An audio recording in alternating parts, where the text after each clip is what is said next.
Good morning बच्चों। आज हम लोग हिंदी लैंग्वेज में चैप्टर 2 वर्ण विचार का रिवीजन करेंगे।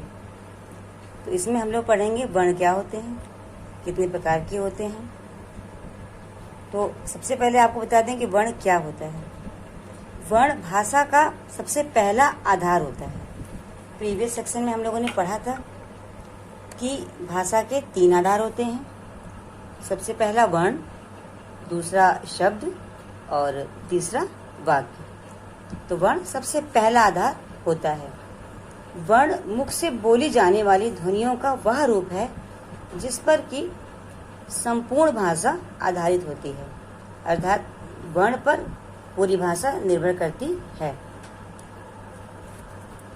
अब हम पढ़ेंगे वर्णमाला। तो वर्णमाला क्या होता है? वर्ण और माला 2 शब्दों से मिलकर के बना है वर्णमाला। वर्णमाला का शाब्दिक अर्थ है वर्णों का समूह। तो जब हम सभी वर्णों को व्यवस्थित करके एक निश्चित क्रम में रखते हैं तो इस क्रम में लिखा जाना ही वर्णमाला कहलाता है। तो इसकी परिभाषा को हम इस प्रकार से बता सकते हैं कि वर्णों का निर्धारित क्रम में लिखा जाना ही वर्णमाला कहलाता है। अब वर्णमाला में कौन कौन से वर्ण होते हैं? तो वर्णमाला में 2 प्रकार के वर्ण होते हैं, स्वर वर्ण और व्यंजन वर्ण। स्वर वर्ण बच्चों क्या होता है? तो स्वर का मतलब होता है कि ऐसे वर्ण जो कि बिना किसी भी अन्य वर्ण की सहायता से बोले जाएं। और स्वर वर्णों के उच्चारण करते समय हमारे मुख से जो हवा निकलती है वो बिना रुकावट के बाहर निकले, वो सभी वर्ण हमारे स्वर्ण वर्ण कहलाते हैं। अब देखिए स्वर्ण वर्ण क्या होते हैं। स्वर वर्ण हमारे हिंदी वर्णमाला में 11 होते हैं। छोटा आ, बड़ा आ, छोटी बड़ी ई, ऊ, बड़ा ऊ, ऋ, ए, ओ, औ। ये सभी हमारे स्वर वर्ण कहलाते हैं। अब स्वर्ण वर्णों के भी 3 भेद बताए गए हैं। पहला ह्रस्व स्वर, दूसरा दीर्घ स्वर, तीसरा प्लुत स्वर। ह्रस्व स्वर क्या होता है? जिन स्वरों का उच्चारण सबसे कम समय में होता है उन्हें हम कहते हैं ह्रस्व स्वर।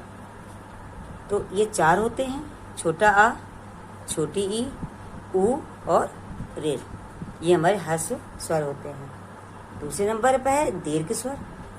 तो जिन वर्णों का उच्चारण करते समय ह्रस्व स्वर से दुगना समय लगे वे हमारे दीर्घ स्वर कहे जाते हैं।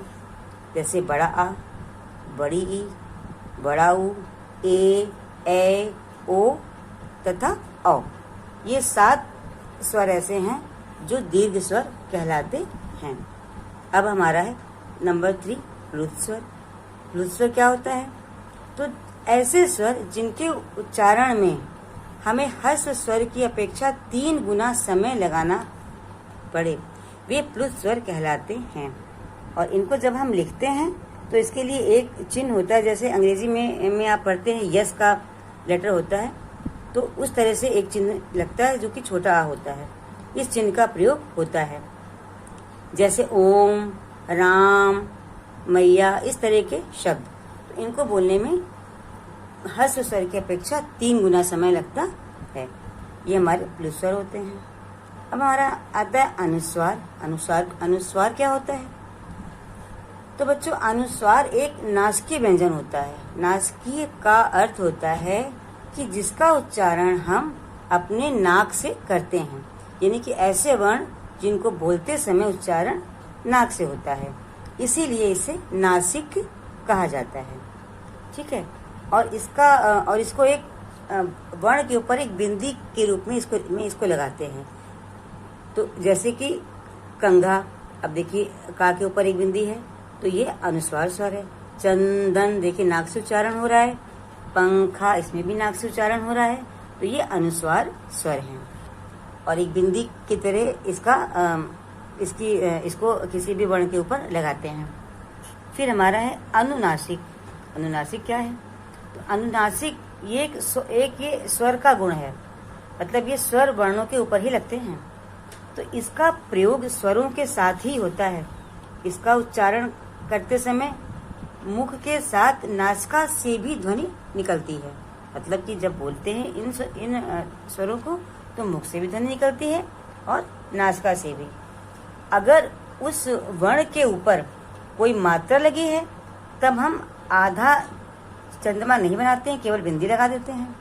और अगर कोई मात्रा नहीं लगी है, मात्रा मतलब क्या कि कोई भी छोटा आ से लेकर बड़ा आ से लेकर के ए तक की और तक की कोई भी मात्रा, तब हम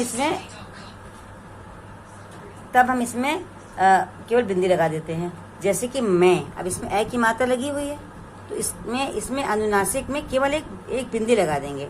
इसका चिन्ह होता है आधा चंद्रमाकार और ऊपर एक बिंदी, ये होता है अनुनासिक। जैसे कि मैं, में, बिंदु या चांद। अब देखिए चांद में क्योंकि चा वर्ण पर कोई ऊपर मात्रा नहीं है तो इसलिए उसमें अर्ध चंद्रमा बना करके एक बिंदी लगाई गई है जो कि अनुनासिक का चिन्ह होता है। तो ये होता है बच्चों अनुनासिक। अब हम पढ़ेंगे विसर्ग। तो विसर्ग क्या होता है? विसर्ग का जो निशान है वो किसी भी वर्ण के पीछे दो बिंदी की तरह से लगाते हैं। तो विसर्ग का जो प्रयोग है वो मुख्यतः संस्कृत के शब्दों में किया जाता है और हिंदी में भी इसका प्रयोग होता है और उच्चारण करते समय हा वर्ण की ध्वनि आती है। ठीक है, जैसे कि अतः, स्वतः, प्रातः, इन शब्दों में वर्ण के बाद दो बिंदी लगी होती है और उच्चारण करते समय हा की ध्वनि आती है। तो ये हमारे होते हैं विसर्ग।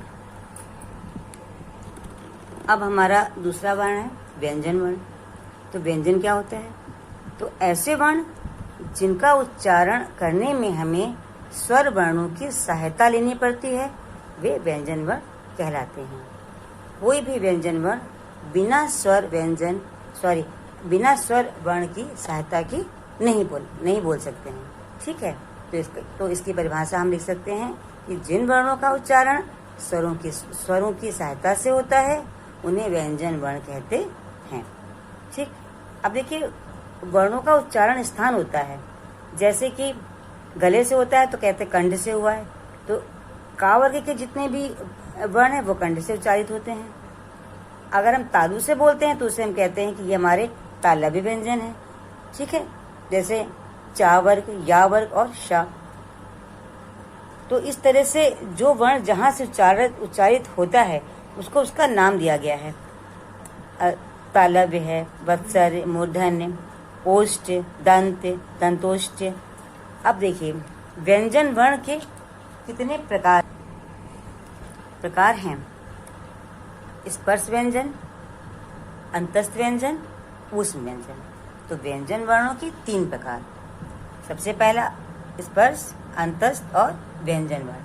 अब स्पर्श व्यंजन क्या होता है?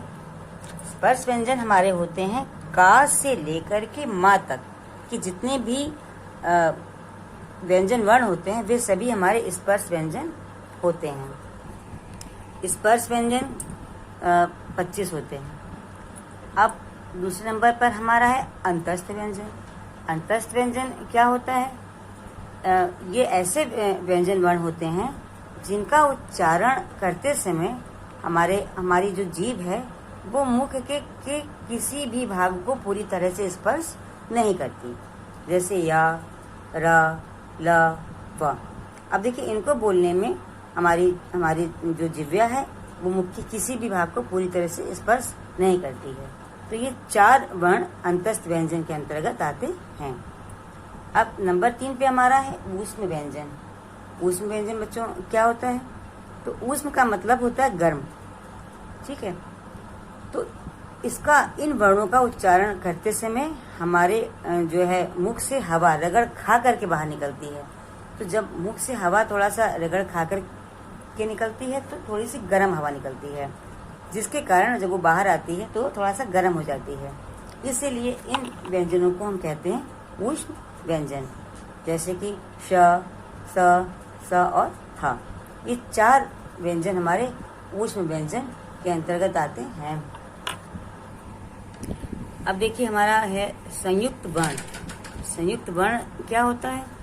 जब दो व्यंजन वर्ण आपस में मिल करके कोई नवीन अक्षर को बनाते हैं तब वे संयुक्त व्यंजन कहलाते हैं। ये 4 होते हैं, छ, त्र, ज्ञ और श्र। अब देखिए छ है वो आधा का, आधा या और आ, आधा का, श और आ को मिलाकर के बना है, का प्लस श प्लस आ, तो बन गया छ। इस तरह से ये तीन व्यंजन वर्णों को मिला करके एक व्यंजन वर्ण बना है। अब हमारा है संयुक्ताक्षर। संयुक्ताक्षर क्या होता है बच्चों? तो वर्णमाला में लिखित किन्हीं 2 व्यंजन वर्णों के आपसी मेल को हम संयुक्ताक्षर कहते हैं। ठीक है, और इसका रूप परिवर्तन होकर किसी नवीन व्यंजन का रूप ग्रहण नहीं करता। अगर इसका रूप हम बदलेंगे तो कोई नया व्यंजन नहीं बनता। जैसे स्वप्न, निंद्रित, प्रत्युष, पश्चात, ये सब इसके उदाहरण हैं। अब द्वैत व्यंजन, ये क्या होता है? द्वैत व्यंजन होता है कि जब समान व्यंजन वर्ण एक के बाद एक आते हैं, ठीक है, तो जिनमें पहला व्यंजन वर्ण स्वर रहित होता है और दूसरा स्वर सहित होता है, तो उसे हम द्वैत व्यंजन कहते हैं। जैसे अब एक शब्द है गत्ता। अब देखिए इसमें आधा ता और पूरा ता, तो जो आधा ता है इसमें जो है स्वर वर्ण नहीं जुड़ा है, ये बिना स्वर की सहायता से आधा ता है, और फिर पूरा ता है, इसमें स्वर वर्ण जुड़ा है। तो इस तरह के जो व्यंजन होते हैं वो कहलाते हैं द्वैत व्यंजन। जैसे तत्, कक, लल, टट, मम, ये सारे जो है व्यंजन है ये द्वैत व्यंजन के अंतर्गत आते हैं। वर्ण विच्छेद। वर्ण विच्छेद किसे कहते हैं बच्चों? किसी शब्द में प्रयुक्त ध्वनियों को अलग अलग करके लिखना ही वर्ण विच्छेद कहलाता है। अगर कोई शब्द है तो उसके वर्णों को अलग अलग करके जब हम लिखते हैं तो इसी को वर्ण विच्छेद कहते हैं। जैसे कि एक शब्द आपका रूढ़ है, अब इसका वर्ण विच्छेद अगर हमको करना है तो इसका रा अलग करेंगे, र, और इसमें रू में ऊ की मात्रा लगी, बड़े ऊ की, तो ऊ को अलग करेंगे, तो रा, फिर ऊ, फिर धा अलग और आ अलग। ठीक है, तो इस तरह से अलग अलग करके रखते हैं। एक शब्द आपका ले लेते हैं जैसे शुद्ध, तो शुद्ध में श और इसमें छोटी ऊ की मात्रा लगी है तो वो छोटी ऊ की मात्रा प्लस ऊ अलग लिखेंगे, फिर प्लस द, फिर ध और प्लस आ। तो इस तरह से अलग अलग करके लिखना ही हमारा वर्ण विच्छेद कहलाता है। अब बच्चों हमने आपको वर्ण विचार का संक्षेप में आपको बता दिया है।